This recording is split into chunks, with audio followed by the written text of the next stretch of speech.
Thanks for joining Bookalicious. This is part one of our two-part grand finale of Series of Unfortunate Events, A Bad Beginning. If you'd like to skip the banter and the bookalytics, go ahead and jump over to minute 15. Otherwise, sit back and enjoy.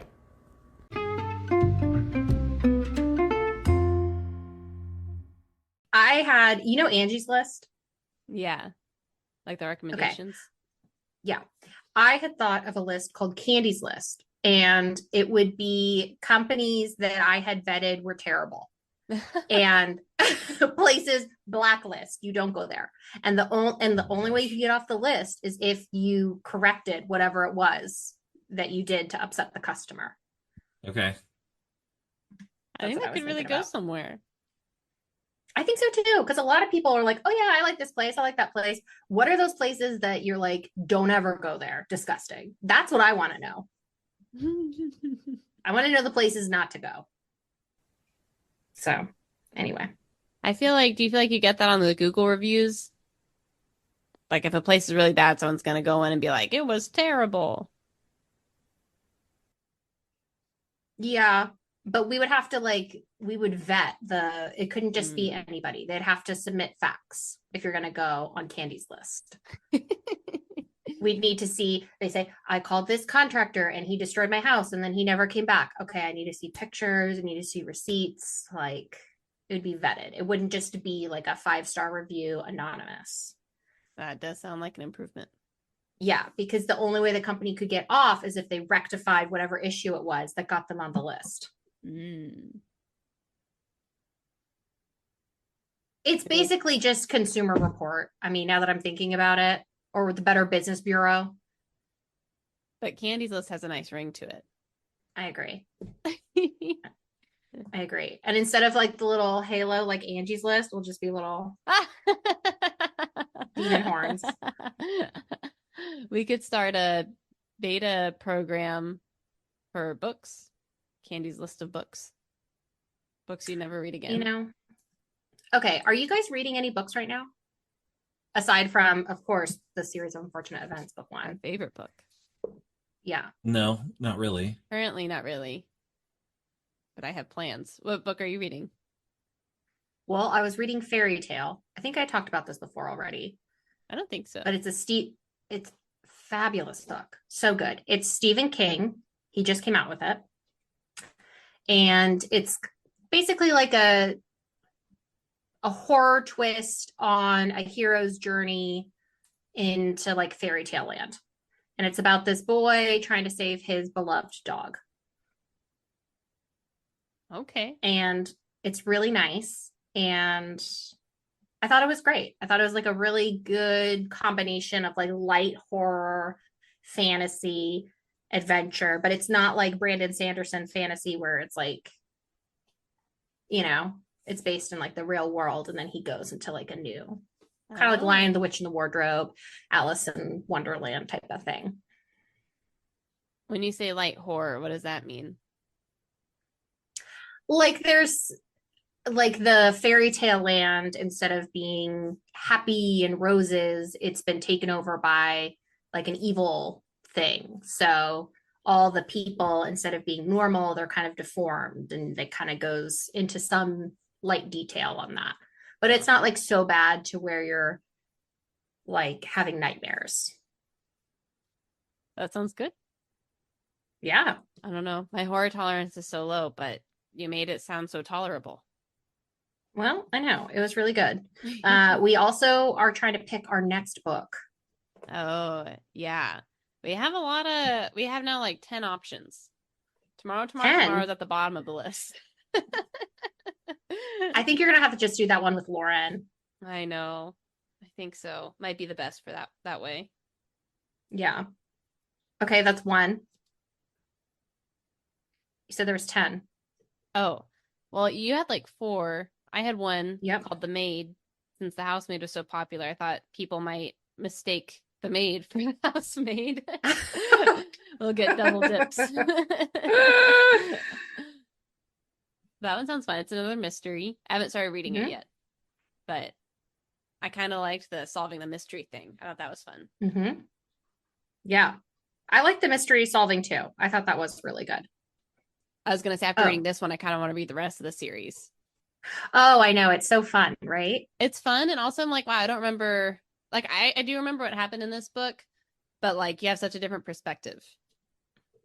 15 It's years like watching those Pixar movies and you get all the adult humor when you watch it. No, I agree. I really enjoyed it. It was like nice, fun, punchy, quick to the point. I thought it was really good. But like this book says, it only gets worse and worse. And as we know from having read it, it just devolves into nonsense by the end. Well, I don't know. Maybe do you think we'd have a different perspective? I don't know that I'm willing to commit to 13 books to verify. I don't know. They're pretty quick. I do think though that his writing style is like so unique and so funny, but also the plot is so similar in each book that if you're to read them in quick succession, could be bad. Yeah. Yeah, I think so too. This is definitely like, when you're writing a lot and you're like, man, I keep using the same word over and over, except this is like, oh, I'm writing a book. And you're like, I keep using the same plot over and over.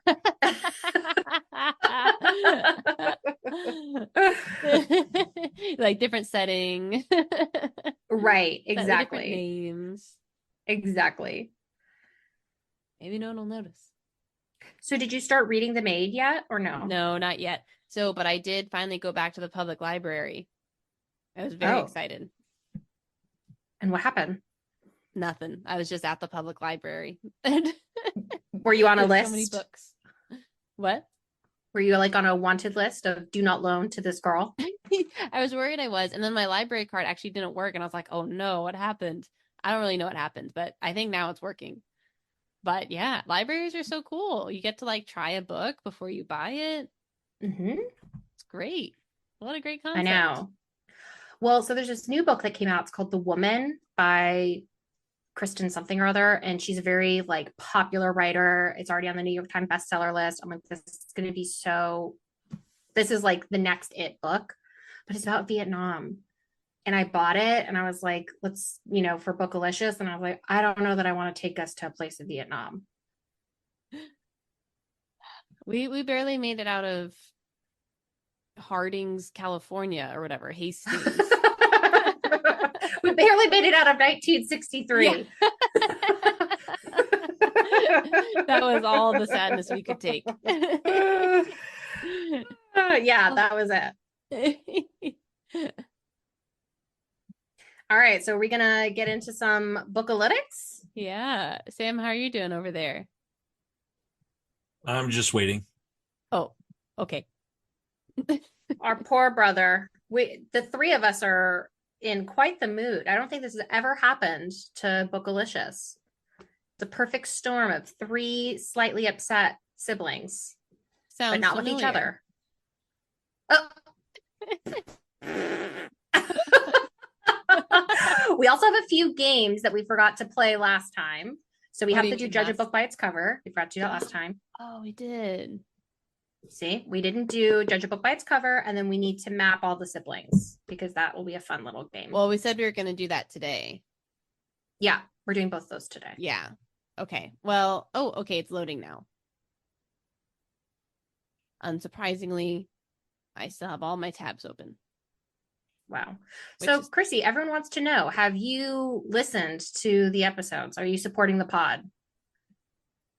Okay, Candy. No. I have to confess something. So, I have not. And I also gave up podcasts for Lent. So, I might not listen to them in a few weeks. Why? I was like, I listened to too many things. I need to stop this. So I stopped listening to podcasts. How are you supposed to edit the episodes? Well, I listen to ours when I'm editing them. Okay, Chrissy, our only content. Can I make a really foul analogy to what you just did? You're like, sure. I'm going to give up going to strip clubs for Lent, but I'm going to continue stripping. Well, it's not that podcasts are bad. It's just that listening to them isn't bad either, but I just listen to them so much. It's like I could probably do some more silence. That was my thought. But talking, I get it. It's great. I get it. What I'm saying is like to give up podcasts, but then to continue recording them. That's the crazy part. That's the part that don't make no sense, girl. What? That I guess only published podcasts. She does not. If someone sends her an unedited in the raw pod, that's acceptable. It's only a polished pod. Okay. Yeah. All right. Yeah. It's like giving up wine but still eating grapes. The grapes. Yeah, exactly.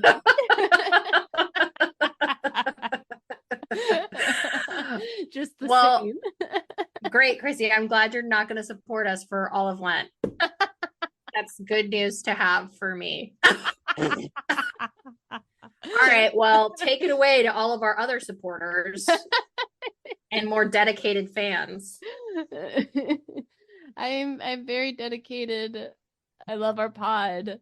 Well, we have more listeners. We have more followers. Yep. We're up on all cylinders. Yep. We have new country. Hello to Argentina. Woo. Yep. We have a lot of new Taiwan and South Africa. South Africa, they've gone up. Oh, yeah, they have. Yep. We have more people from Ireland. The UK, they've been trying to snatch their crown back from Slovakia. Good for them. I know. But United States, we have a lot more people across all the different states. Wow, we have a lot of states now. That's what I'm saying. How many do we have? Hawaii. Oh my God, Hawaii's new. Hello, aloha. Aloha, Hawaii. Maryland's new. Wow, we got a lot. Which state don't Rhode we have? Island. I feel like we really have most of them.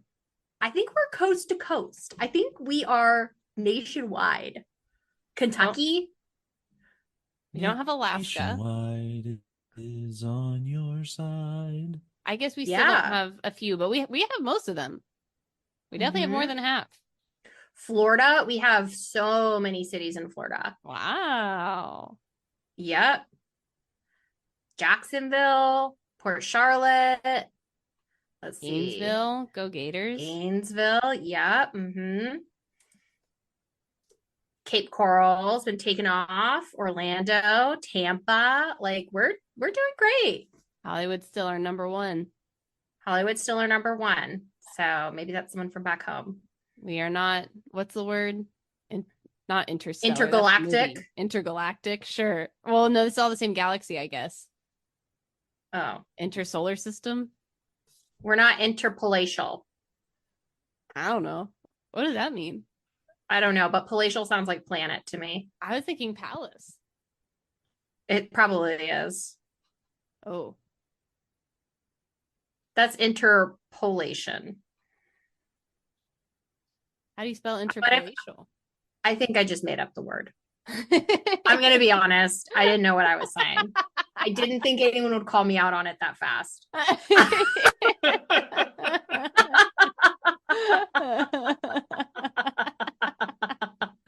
thought I'd get away with it. We fact check everything here on Bookalicious. That's right. The other big news is that Spotify for podcasters, which is me and Chrissy listening, well, just me now, used to be like number 2 on our different platforms, and now it's like way at the bottom. That means we have real listeners now. Whoa, that's exciting. It's very exciting. It's a good time to be a Bookalicious fan. Oh, so, we have new younger listeners too. We have 0 to 17 now. Yep, a child is listening. Child. Part of the Baudelaires. Yep. All right. I don't know if this content is safe for children. We don't curse. Wait, you mean the book or our podcast? Either. Oh.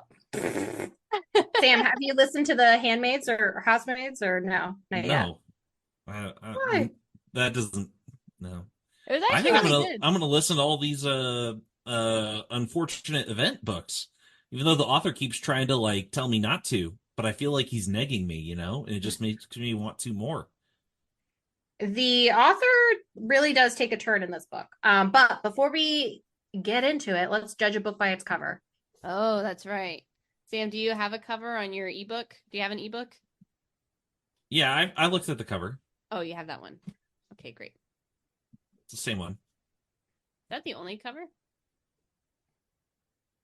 I think so. Yeah, that's the one I have too. So what do you guys think about it? I probably wouldn't It's pick it up. fine.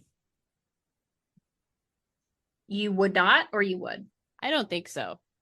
I mean, Okay. it doesn't seem, they seem so sad. He looks sinister. Those aren't usually the vibes I'm going for in a book. But it is called The Bad Beginning, so I don't know what else I would expect. Yeah, I don't know that I would pick it up either. Nothing about it is very gripping. I do like how the pages, how it looks like it's a written book, Oh, I love that. Like how they're all edgy. textured. Yeah. Yeah, that's like one of my favorite things. Right. So I like the theme of it, and like reading the book and then seeing the cover, it fits nicely. Yeah. But in terms of like jumping off the counter, I don't know that I would pick that up. It just like Klaus looks like, talk about Natalia Grace. He looks like a 45-year-old man, but he looks like Mr. Poe. Yeah, that's what I imagine Mr. Poe looks like. Okay, I will say though, because like the book quality feels so nice, if this were like at a bookstore and they're like some of our top picks and it were there, I would definitely pick it up. And like this feels like it's going to be a good book. If someone recommended it to me, I would read it. But if I were just walking around judging just by the picture, I don't think so. Yeah. What do you think, Sam? I think I mean, I look at that cover and it doesn't really strike me as a book I want to read. Like, Wow. to be honest. But that's just I wonder me. how it got so popular.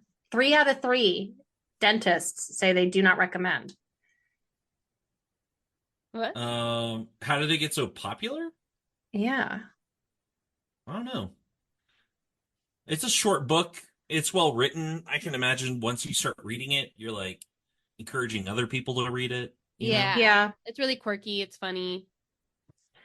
So how did you start reading it? Did someone recommend it to you? Who, me? When you were younger? Yeah. You. Well, I read it because someone recommended it to me in school. I didn't read it as a kid. Oh, interesting. Okay. It was just word of mouth. Because then I thought, did Casey and Chelsea recommend it to us? Or did we recommend it to them? Because I know Chelsea at least ended up reading them. I don't know if we recommended it to them or how that came about, but I remember distinctly I was in 6th grade and someone who sat next to me was obsessed with these books and she would talk about them all the time. Yeah. So then I picked it up and I read it. Wow, that was like life-changing because now this has been like such a big part of our like reading lives. Yeah. That was pretty big. I know. Okay, if you were a kid, would the cover be enticing? I mean, maybe because a lot of kid books covers aren't very enticing. They're all kind of blah. But I don't think so. Yeah. I don't know. Did you and that girl ever end up talking about the book? I can't remember because middle school was so traumatic for me. I have like blotted a lot of it out. Yeah. Yeah. But I do remember her really enjoying it. And then that's how I read it. Yeah. Okay. So next up, so Sam, Chrissy and I, we've already mapped out who we think the siblings to siblings are, but we're curious to get your take on it. Well, it's tough. There's not enough siblings to go around. So you can allocate the 4th sibling to an ancillary character if you choose. Oh, okay. I guess, I mean, my thought is so Klaus is always reading, right? Mhm. And learning from something, and that feels like me. Mhm. The inventor, Violet, feels like maybe Jordan. Mhm. Um, and then nobody feels like Sunny because Sunny doesn't have a personality. She just exists. She's got some spunk in there. I know, but she doesn't do anything but bite, right? Like, so I don't feel Mhm. like I can just assign her based on that. Okay. She's not old enough. Is So that there only anyone? leaves two. Yeah. So is there anyone in the book that you would allocate for me and Chrissy, or no? In this Um, world, we don't exist. yeah, so I would say that Candy, you are the mean uncle. Count Olaf? Yeah, you hate children. Oh my God. Okay. We're all gonna be Okay. in a mood after this one. I'm gonna send Ben Okay. to your house this summer, and you're gonna make him do like all sorts of strange chores Oh my God. Make me dinner. in a house completely unsuited for children. Oh my God. It is true. My house is a museum. Okay. All right. So who's Chrissy? If I'm Count Olaf. Okay, who's Chrissy? Maybe she's the judge. A little oblivious. Yeah, that would be me. Read a Yeah. lot of books, but doesn't know anything. Okay. What do you think me and Chrissy said? What do you think our rankings were? And they were exactly the same. We were unanimous and we did it in 2 seconds. Oh, I would assume I was Klaus and Jordan was Violet, just like how I had it, but I don't know. All right, Chrissy, tell them. Well, we're 0 out of 4. Of course. So the kids are the only good characters in the book. So of course we gave ourselves the kid roles. Okay, so Chrissy, you were Klaus and Candy was the inventor? I think I was Sunny. Was I Sunny? Chrissy was Sunny. I was Sunny. Oh, Yeah, okay. just happy. Just they're taking care of me. Okay. Just along for the ride. And Hanging then around. Candy was Violet. She's also Mhm. taking care of everybody. Inventive. Figuring Yep. things out. And then Yep. we put Jordan as Klaus. Why did we put Jordan as Klaus? I feel like because he's kind of like a little goofy and nerdy and has glasses.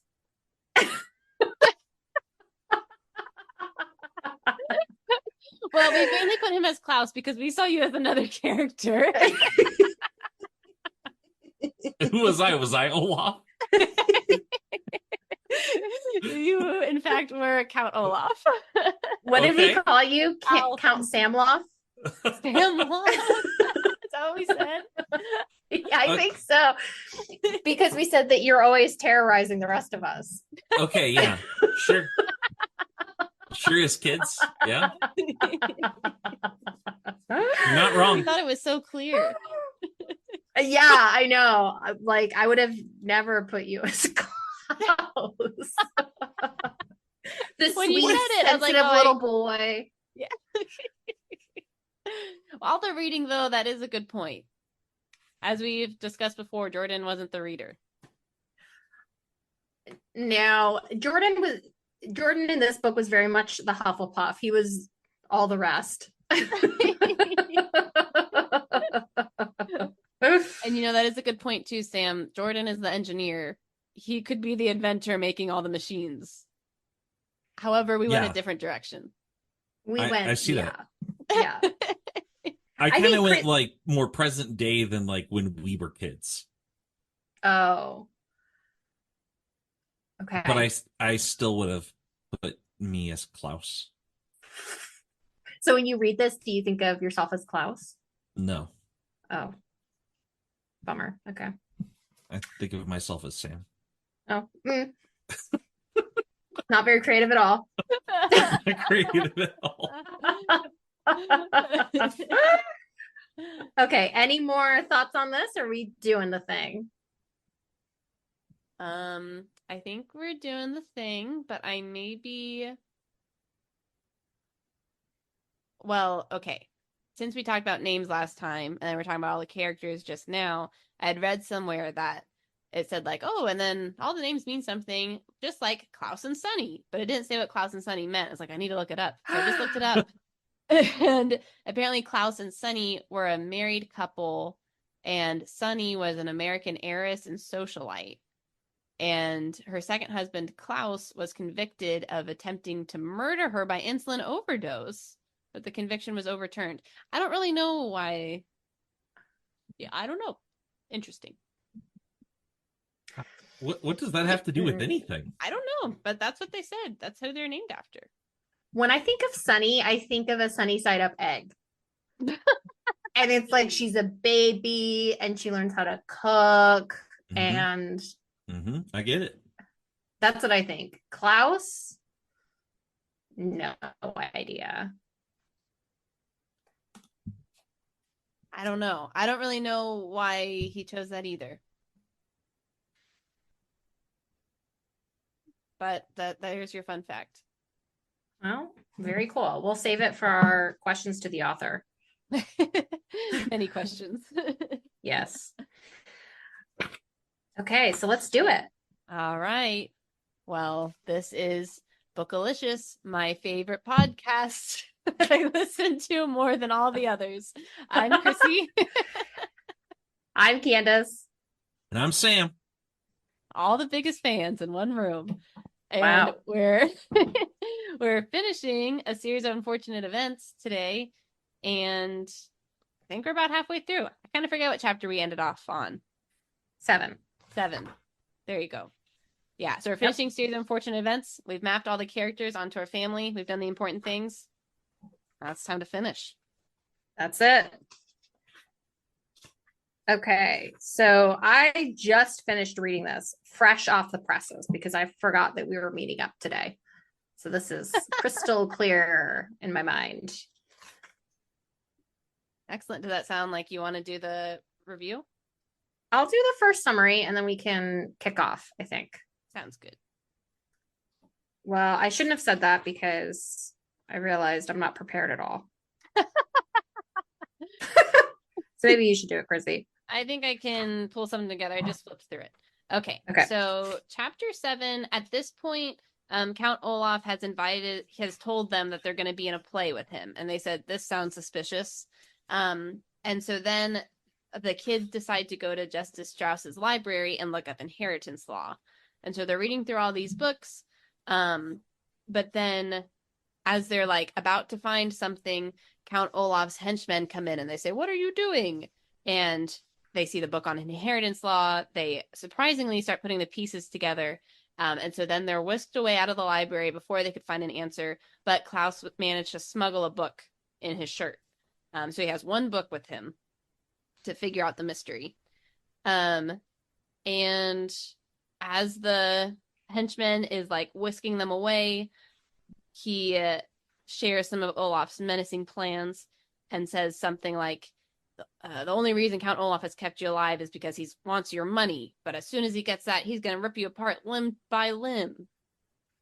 So things got pretty serious. So we'll see what happens. Yes.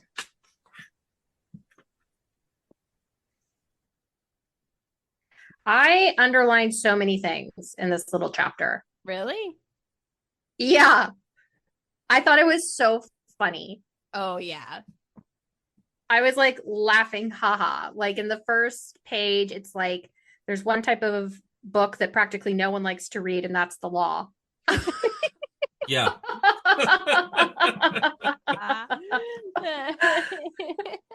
And then he defines incentive here means, quote, an offered reward to persuade you to do something you don't want to do, to read long, dull, and difficult books. That's why lawyers make heaps of money. Yes. That's right. And then Justice Strauss, she's like, why are you guys reading about the law? She says, I thought you were interested in mechanical engineering, animals of North America, and teeth.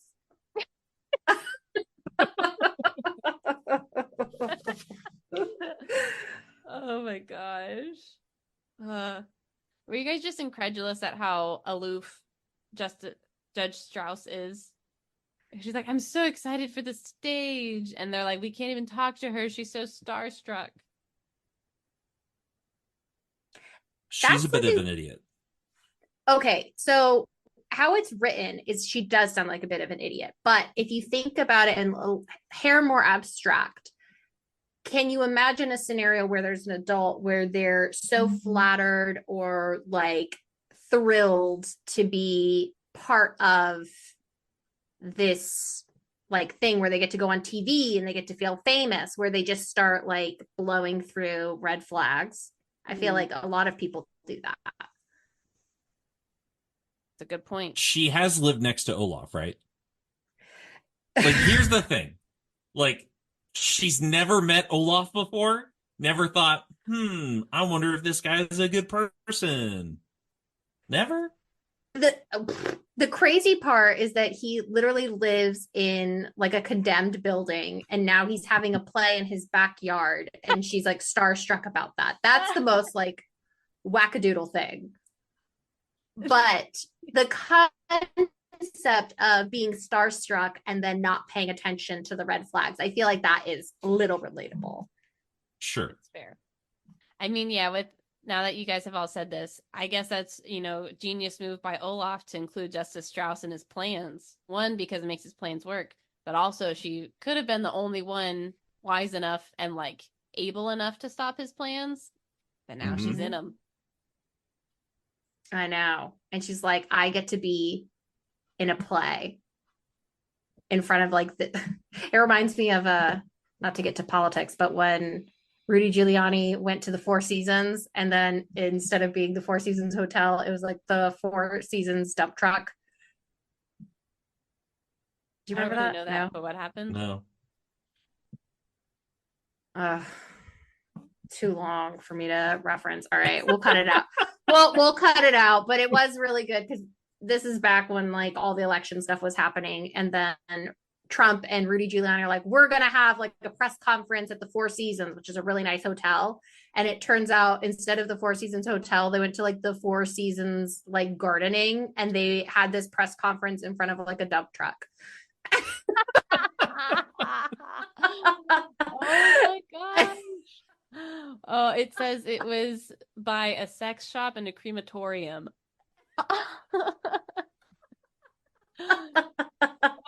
So that's what I'm like imagining, where she's like, I get to be part of this play. And then it's like the play, instead of being at like Carnegie Hall, it's at Count Olaf's like backyard next to a dump truck and a crematorium. Yeah. Alpencooped. Yeah. So there's another thing that I thought was really funny when they were talking about the different legal things that they were finding. And Violet says she found this thing. Quote, 50 years ago, there was a woman who left an enormous sum of money to her pet weasel and none to her 3 sons. And I underlined it and said, me. King and Jinx have like an $8 million endowment if Andrew and I both die. We need to get our will all worked up. But basically, whoever takes them in is going to take all of our life insurance money. And Andrew sells life insurance, so he just keeps buying us policies. Oh my gosh. Sam's like, oh, I might kill you and take your cats. It sounds legit. Any other another one? Yeah, I know. I had a lot. Another one was Klaus watched his sister leave the library and felt a wave of hopelessness wash over him. And I said, relatable.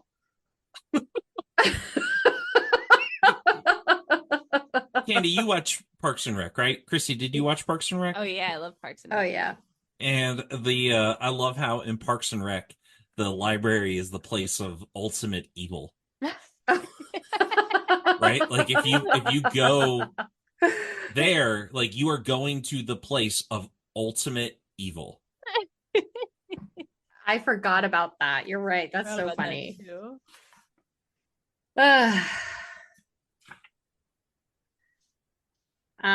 Klaus believes if you read enough books, you can solve any problem. And I had a question. Do you think that's true? You probably have a much better chance at it than if you don't read books. That's true. There's probably a book written on the problem that you have. There's just a lot of Probably. books that have been written. Right, exactly. There's been a lot of books written. Yeah. Yeah, I Okay. really like all those like little life lessons that are just kind of thrown in there of like, you can solve any problem if you read books. Mhm. Or like, what was your other one? I forget. A wave of hopelessness washes over you. I don't know. Oh yeah, I feel like he just does have ways of describing things where you're like, yeah, that is what it's like. Mhm. And especially as a kid, like this is so accessible where you're like, yeah, Mhm. this is how I feel. The last thing that I had is that when the kids are talking about it, they're like, should we talk to Justice Strauss? And they're talking about how she's starstruck and she won't help them. But I guess my question is, do you think if like they went to her like with Ernest that she would listen to them, or do you think she would wave them away? I think she would listen to them. In our made up world, I don't really know. Because do you think she might also be like, oh, it's probably, that's not what's actually happening? You know? I feel like she would have had it would have had a different outcome than when they talked to Mr. Poe. But since they talked to Mr. Poe first and they got shot down, then they were too scared to bring it up again because they really lose nothing by asking her. Yeah, Right. that's true. The only thing that she could have done would be helpful. Otherwise, she would just whisk them away and then they're in the same spot. Yeah, it's a good point. I mean, there were some of the, at the very least, yellow flags when they came over for a cookbook and they're like, we have to make dinner for Count Olaf and his 30-person troop. And she's like, that seems like a lot for an infant. But she's like, all right, here you go. So she wasn't able to like get it to the finish line, but she's one of the only people who's like, that seems weird. Like, why is he having me do that? Like, this is odd. So then if they came with another thing, maybe they could kind of get her to the. Yeah. Listen, she's been living next to him for how long? She should already know. That's true. Okay, what has Count Olaf been doing before now? Theater? Probably being a jerk. Jerk. I don't think it takes a lot of time to realize, oh, this person's a jerk. Yeah. That's fair. I guess it's like what level of jerk? Like actually abusive jerk or just like, he's unpleasant. Mm-hmm. You know? I mean, like clearly he's a very big jerk. But it was interesting because while I was preparing for our later game of Read It Like Reddit, a lot of the things that people were saying is like how this book shows what it's how child abuse can be like perpetrated and like just go unseen because like the kids go up to adults and they're like, this is happening, and the adults are like, no, it's not. And so I think that is a really good picture of like the first adult they went to blew it off, so like all adults are gonna blow it off. Mm-hmm. So they didn't go to Justice Strauss. Yeah.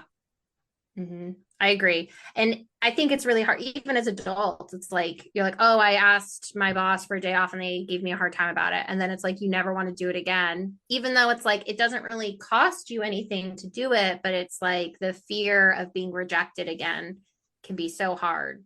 Yeah. Mm-hmm. Okay. Chapter 8. Chapter 8. Do you want to read this or summarize this one? Yeah, this one's short. So we find out that the book that Klaus got was on nuptial law, nuptial here meaning marriage. And so he reads it all night and he is able to put together what Count Olaf's plan is, which he is planning to marry Violet in this play, which is why Justice Strauss needs to be there. And he's going to trick everyone into having his wedding there, which, bringing back Parks and Rec, that is what Andy and April do when they have their housewarming party. And they trick everyone into going to their wedding. Oh, yeah.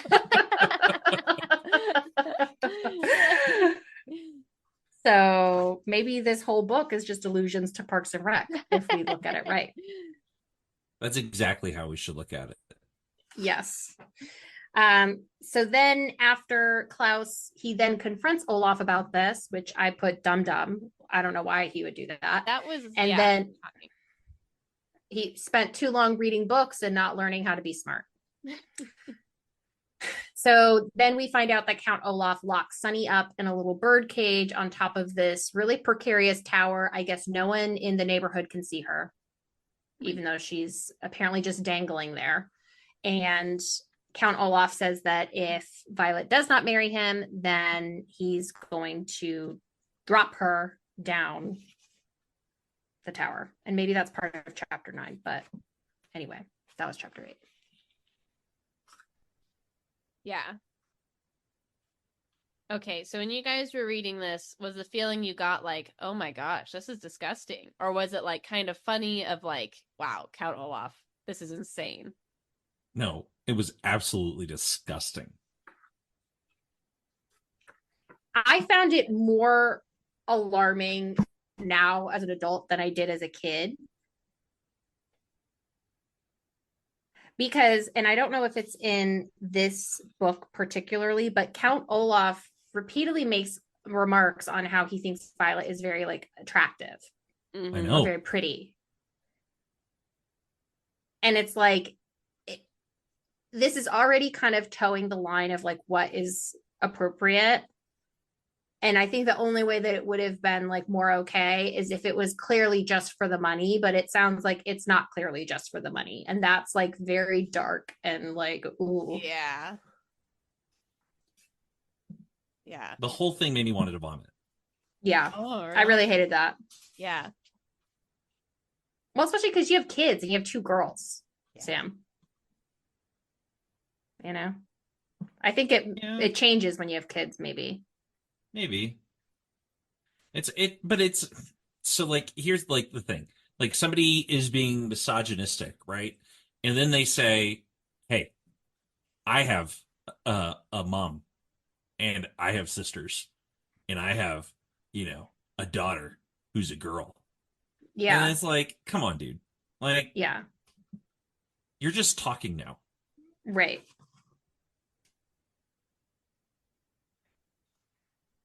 Yeah. Well, I brought up that question because as we may or may not see later and read it like Reddit, that was a lot of the things, that was what a lot of people brought up of like, when they read this as a kid, it's like, oh, gross, he's so old. When you read it as an adult, you're like, oh my gosh, this is disgusting.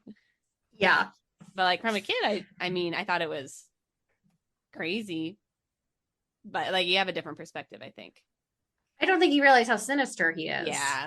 Yeah, I don't think so. So, all right, chapter 9. Or do you have anything more in chapter 8? Did you say that he went and told Violet, so she's in the know too? Mm-hmm. Yep. Yeah. Maybe I didn't say that, but Klaus does tell Violet. I think we kind of mentioned this when we talked about the author last time, but the author has his own kind of like concerning aspects of being around other people. And it seems like with women, just kind of based on his Wikipedia page. And so I don't know, this whole Olaf thing doesn't bode well. Sam, he learned to respect women in college per his Wikipedia page. Yeah, that's right. Remember, he learned he was a feminist then. I forgot he learned. He figured it out. He changed his tune. But it is, we'll get to it later. But you do see some little winks and nods to the author himself. And it does kind of give you pause as to how he came to some of these plots or some of these characters. Wait, say that again. I missed that last part. Okay. So I'll mention it as we get to it, but there's like little hints of the author showing through in some of his like things that we learned about on his Wikipedia page. Oh. Kind of sprinkling in just some of like his personal experience, which always happens when you write a book, but it does kind of give you a little bit of pause as to how he came up with Count Olaf and some of these themes and chapters of this book. Yeah. Because he said that he's a survivor of sexual abuse as well. Oh, he did. He did. But it was one of those things where it was like a weird time to say it because he had said something inappropriate to someone else. And he's like, well, that happened to me too. And then you're like, ooh. Yeah. Wrong place, wrong time. Like there's, Yeah. So. Interesting. Mm-hmm. All right, chapter 9. Yep, chapter 9. Okay, so Violet and Klaus have just discovered that Sunny is missing and she's up in the bird cage. Well, they discover that she's missing at the end of the chapter. And this chapter is when they actually discover that she's in the bird cage from the tower. Yep. Hanging from the tower. And then Olaf goes, well, I'll make sure she gets down safely if you agree to marry me. And then she ends up agreeing so that she can save Sunny. And yeah, Count Olaf assigns them more chores. And at the end of the chapter, Violet starts tying up her hair, which means she has an inventive idea. Mm-hmm. So my first question is when Olaf is basically like, I have Sunny, and he's using her as leverage, and he's like, you have to marry me. And Violet, how he wrote it is like so interesting too. She had an odd feeling in her stomach, as if she were the one being thrown from a great height. And I was like, that's exactly how you would feel as a kid, where you're like, I know this is like really messed up and weird, but I can't like formulate exactly why. And I just get like this pit in my stomach. Yeah. But my question is would you agree to marry him if you were Violet? What would you do? I could see her saying that, or me saying that, just to buy time of like, okay, it looks like Sunny's gonna die at this moment, or I verbally say, sure, I'll marry you, with the idea in mind of like, we're gonna have to find some way out of this. Yeah. That's my Do thought. you think he would actually kill Sunny if it came to it? I think so. Because I think it's really easy for a baby to say, like, oh my gosh, she crawled out of the window. How did that happen? Oh, that's a good point. Because I was thinking, I was like, since he's in charge of these kids, if anything happens to them, they'd be like, what happened to these kids? But if it's a baby, that is kind of easy one to just be like, bloop. Yeah. Yeah. So. But it is interesting. This is all in broad daylight. I know. Everyone else has a normal ranch house, and he has this like sprawling, dilapidated manse. And then there's this tower at the top, and there's a little baby dangling from it. And everyone's just like, oh, that's just Count Olaf doing his thing. Got a new bird feeder. Oh my gosh. What do you think you'd do, Candy? I think I would do it. Same thing as just like, at a minimum, just say yes to buy time. And yeah, I mean, I don't know. I couldn't live with, especially because we're saying that's you in the little cage. I couldn't deal with my little Chrissy falling to death. Oh no. This is the line where I just got the total ick. And this is Olaf to Violet. He reached out a hand and stroked Violet's hair. Would it be so terrible to be my bride, to live in my house for the rest of your life? You're such a lovely girl. After the marriage, I wouldn't dispose of you like your brother and sister. Like, that's very, like, how old disgusting. Is she again? 14. 14. Okay. Yeah, it's foul. It is so foul. And, like, you have to say yes in this moment, because you just need to get to the next moment, right? Like, taking a stand is for later. Mm-hmm. Yeah, so that was like, I don't know that all of that adds to how dastardly Olaf is. Like, I think he could be he could still be in the level of evil and dastardly without him also being a pedo. Like, you know what I'm saying? Because he's already threatening to kill the kid. So it's like, I don't know how much that really adds to the stakes. Yeah, he could have said, like, I'll dispose of all three of you after. Yeah. Yeah. It's a good point. Going back to the author being maybe a creep. I don't know. We're not saying that, but we are implying it. Chapter 10. Just kidding.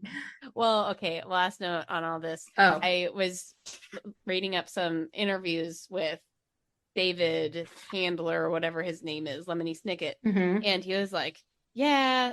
So like some elementary schools like banned his books or whatever. And he's like, it just happens. I don't really care about it. It's like, and I've gotten some letters saying that like Count Olaf, like, isn't he just like so terrible and sinister? And I was like, yeah, he's the villain. I think he's terrible too. We should like lock him up, kind of thing. And that was his response. I mean, I get it, but it's like, I don't know. If that's the take where it's like, if you're a villain, you can just do whatever you want in a kid's book, then he'd be eating bodies and like, like. Yeah. There's a line. Yeah, I guess just all I'm saying is like in terms of like a kid's book, it's like I don't know how much it adds to the story, but it does make like everyone very uncomfortable. Yeah. So there's actually something now I'm thinking about it. I saw this on like TikTok or something with Gen Z. Apparently they're not that into like adult sex scenes in movies, because they feel like a lot of times they're very gratuitous and they don't actually add to the story at all. And it's just kind of like a soft core porn. And I was like, that's an interesting stance. It's not wrong. Right. Yeah. I'm like, you know what? Fair. Yeah. I don't know how much a very graphic scene like that adds to a movie, and like similar to this, I don't know how much this actually adds to the book.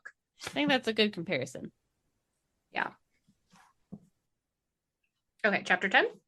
Chapter 10. Okay, so is this me? Yep.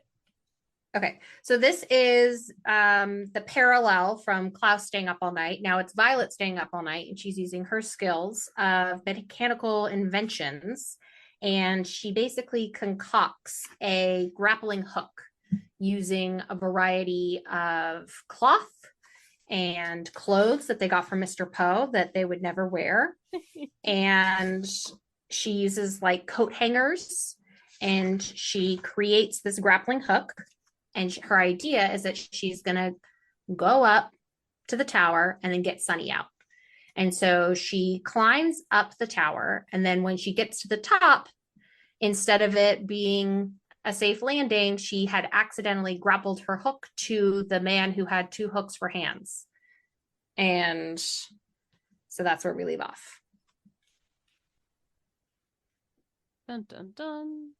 Ba, ba, ba. Don't you think she should have been able to see him? I mean, there's no light. Like, there's no street lights in this world. Olaf doesn't have any lights. The fact that he was able to keep his little hook in the right place, and the fact that the cloth and a coat hook could hold her body weight without it becoming unbent. I feel like all of Violet's inventions are like gum and taped together, and then somehow they work amazing. And everyone's like, genius, It's true. But I really liked how it gave me like this illusion, if you will, of a reverse Rapunzel. Oh, I didn't think about that. Yeah, where it's like you're kind of climbing up this tall tower, and then you get there. Well, I guess it's not reverse Rapunzel, it's just Rapunzel. Because you have Sunny and she's stuck up there, and that's who you're trying to get. So you climb up the tower, and then when you get to the top, it's the witch waiting for you. Okay, if this was Rapunzel, would Sunny have really long hair or really long teeth? I'm thinking it would be teeth. I think she would have one really long hair. Like Princess Chrissy. Like Princess Chrissy. Do you want to share that story? Does Sam know that story? Oh my God. Well, if you listen to Elantris 1 through 25, which everyone who's listening today should do that, then he would know. I would But know. why don't you refresh us just in case we forgot, Chrissy? So Princess Chrissy was the most You got to do beautiful it for all the princess. new listeners. Yeah, all of our new listeners. Yeah, this is a Bookalicious classic, an original source material. So there is once a princess named Princess Chrissy, and she's the most beautiful princess in all the land, and everybody loved her. She was so nice. And Chrissy was beautiful in every way, including her one strand of hair that she had. That was the most beautiful strand. That one night, as Chrissy was peacefully sleeping in her castle, evil Queen Candy came from the neighboring country. And she stole up into the castle and she plucked out Chrissy's hair. And then Chrissy woke up and she was now hideous. Everybody hated her. And she had to leave. And this was And a I story used to Candy tell told Chrissy me that. regularly.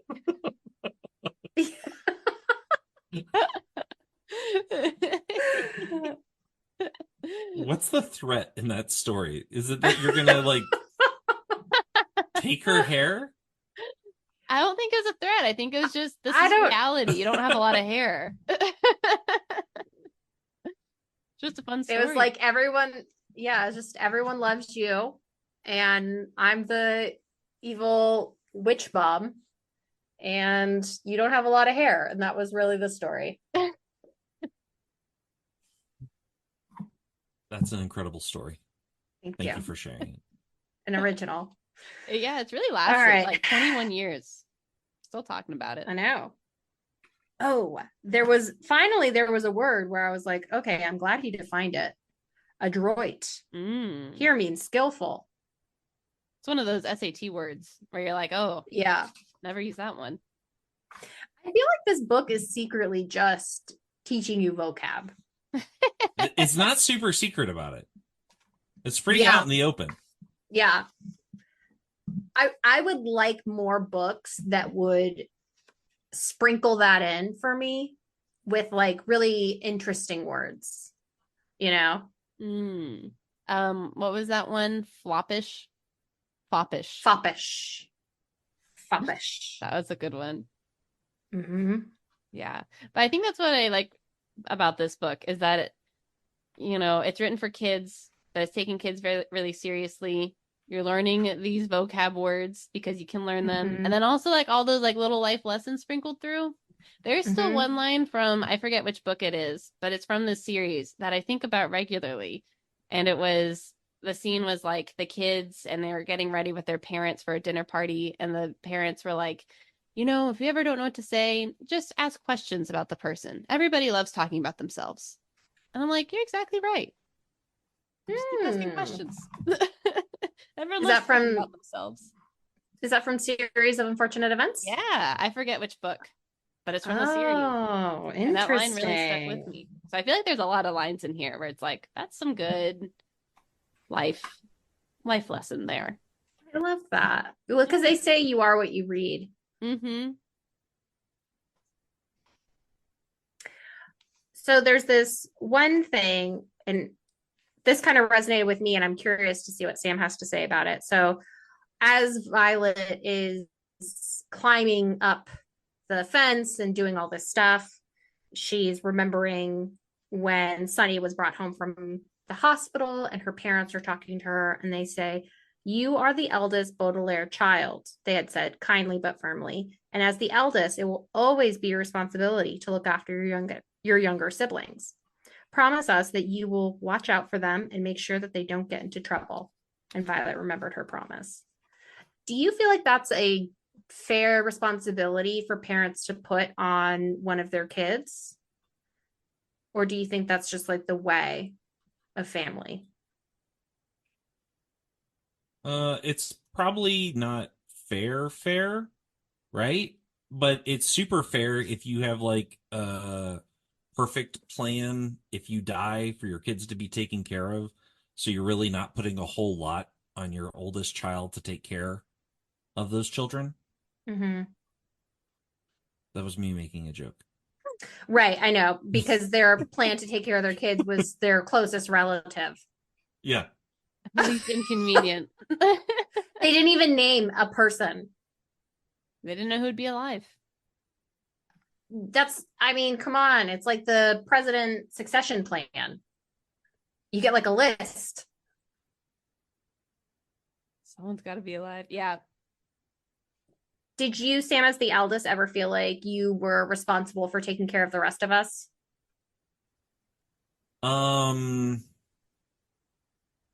Yeah, I mean, sure. There's you have to because you're older, and then there's like having to because mom and dad are having me uh what am I trying to say? Shuttle you around to different places because you're the first one driving. There's definitely a sense of taking care. Sure. Do you ever say that to your kids? I guess Ben and Charlotte are No. pretty similar in age. I guess Yeah, Marley's no, a I lot don't. younger. I don't really say that to my kids. Yeah. Yeah, because I mean, I felt like I definitely took care of Chrissy a lot. And I don't really remember, candidly, you taking care of me a lot, but I feel like with Ben and Charlotte, we're all pretty similar in age. So it's not like you had a lot of runway to be quote unquote like caretaker. But I do remember you used to take Chrissy all over the place. Yeah. To like the Saints and the PE and you would take her to lunch after. I remember I was so jealous about that. I was like, that sounds like so much fun. I still feel bad because every week I was like, Sam, I'll pay you back. But of course I had no money. So I never really could pay him back. Do you remember that, Sam? Yeah. That was awful. I feel bad But I don't that. think I ever actually expected you to pay me back. Or maybe I did, because that's the kind of people we were back then.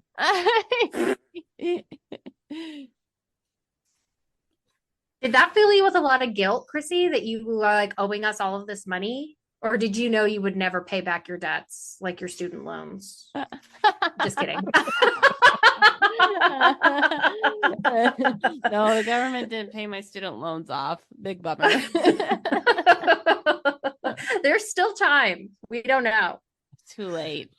But not a lot of guilt. But that's one of those things where every so often I'm like, oh man, can't believe I did that. You know? Like when those random thoughts come in your mind, you're like, oh. But I don't know. I was also so young and like, but still, I pretty much knew I wasn't going to pay him back. But every week I still said, I'm going to pay you back. That's kind of messed up. Do you get those kind of thoughts a lot? Those Sometimes. like flashes of like shame or guilt. And they just pop up and you're like, I can't believe I did that 10 years ago, 15 years ago. I get those. I used to get those all the time. And my therapist taught me, she's like, the only way you can get out of it is you have to sit in the shame or the guilt. And you need to tell yourself that happened and it's okay. And then they go away. Has it helped? Tremendously. Because I used to get it all the time. It would be like, I'd just be walking around having a nice day. My brain's like, hey, remember that time you did that really stupid thing? And I'd be like, and then I would like push it away because I'm like, don't think about that. That's horrible. I'm having a good day. And then the problem is that I would do so many embarrassing things over time. It was just, I mean, it was constant because as soon as I'd get rid of one, another one would pop up. And I was like, I'm like unfunctional. So that's when my therapist told me that. And it helped a lot. That does sound like good advice. I'll try that. Yeah, because Chrissy, as a kid, you're not responsible for procuring money for your meals.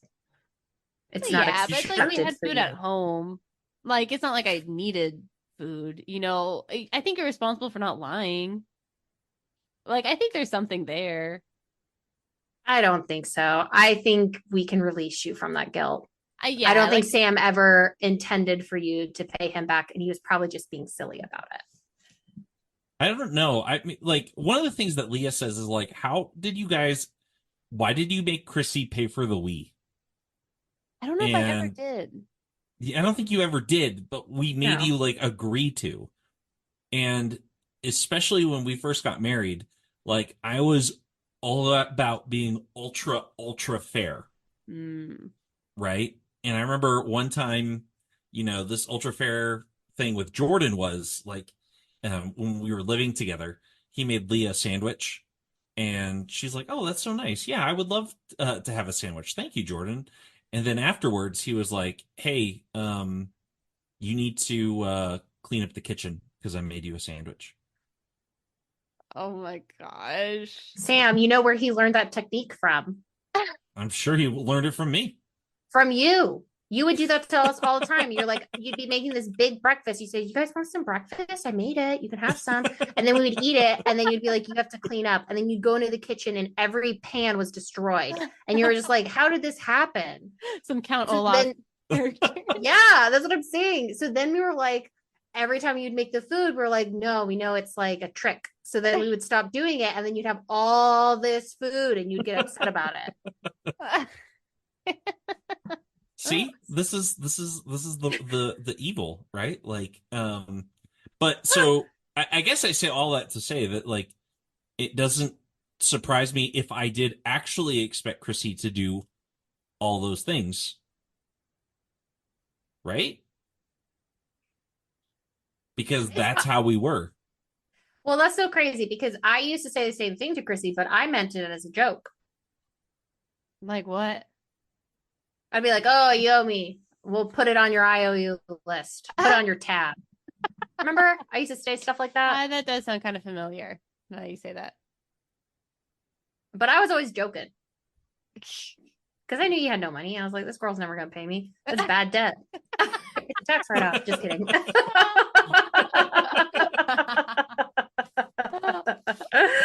That's why I would assume you would think it was a joke, because I always thought it was a joke. I knew that girl wasn't going to pay me. She didn't have a job. I'm sure it was a joke, right? But there's also a sense that there were times where it wasn't a joke. And I don't think it was a joke when we said that Chrissy had to pay off the Wii. Yeah. You know? Yeah. So I don't know.